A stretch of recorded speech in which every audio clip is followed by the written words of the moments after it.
fala de empatia, eu pensei assim, eu tenho que ter empatia, mas como que eu vou demonstrar? É ajudando, aprendendo a letra de Libras, né? Aprendendo sinais, aprendendo, me dedicando, conhecendo mais profundo da Libras, para mim ver. Porque eu olhava assim, surdo não tem direito de ir numa loja e perguntar, né? Eu quero saber o preço. Ele fica na loja rodando, né? E se não tem uma etiqueta, ele não sabe do preço. E no supermercado, nas igrejas, então, né? Será que surdo é diferente de nós ouvintes? Qual é a minha empatia como ser humano? Pensar, ele não é um ser humano? E isso me levou a chegar mais próximo do surdo. E quanto mais tu vai chegando, mais tu vai ouvindo, sabe, coisas, histórias lá de trás. E hoje em dia, assim, eu luto muito junto, né, com a comunidade surda.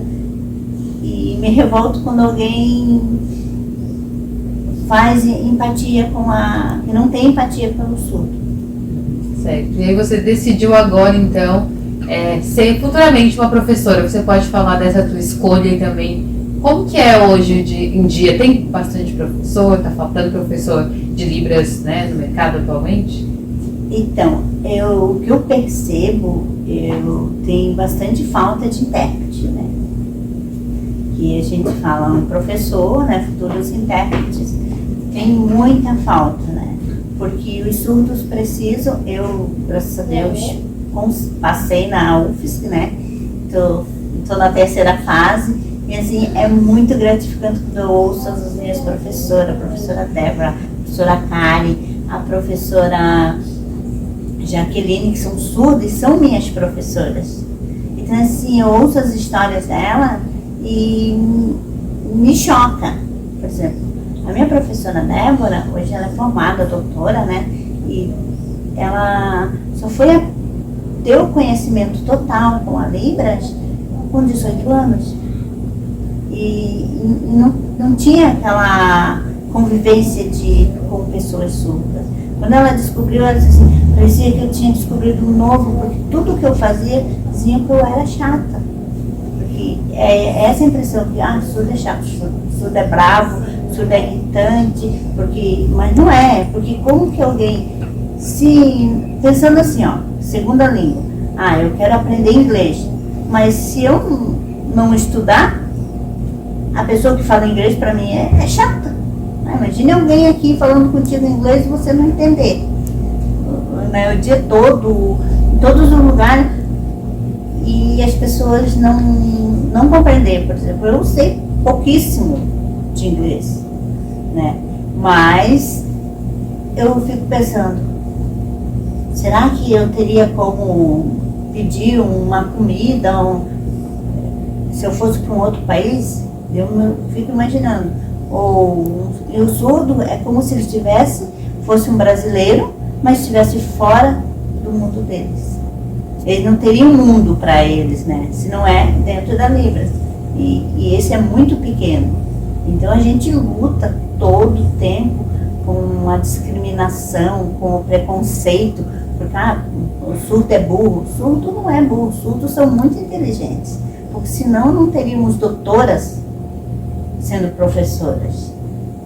Não teríamos a Ronice, que é escritora, e, né, ela é filha de mãe surda. Então é muito importante, eu vejo assim. E quando vocês têm um amigo surdo, tu vê a importância. O nosso mundo de ouvinte é muito barulhento. E nos traz muita coisa assim, que a gente fica assim, isso aqui não poderia mais existir mesmo, é muito chato. Você pode falar um pouco dessa tua convivência, falando agora, que você falou que eu achei bem importante, né? Que falou que o mundo do ouvinte é muito barulhento. Você pode falar um pouco mais sobre isso e da tua convivência com o surdo, como mudou assim na tua vida? Como mudou, eu vejo assim, que eu consegui ver o outro lado, né? O lado dos surdos, que Ah, que estão ali, mas não houve som. Se não tem uma caixa de som que vibra, que tem a cor para dar, não tem. Seria a graça? Então, não é a graça do mundo sem som, mas para o surdo tem uma graça, porque eles têm a vibração de sente, né? Qual é a graça do surdo ir numa igreja ouvir uma orquestra tocar? Mas eles sentem, quando eles ouvem assim, uma orquestra, assim, o olhinho deles vibra quando a gente consegue passar, que agora está o violino, que agora está o baixo, né, o de assopro, que dentro de uma interpretação a gente consegue passar. Tem que passar o violão, a guitarra. Agora é uma guitarra, então a guitarra faz expressões faciais, é o importante. Obrigada.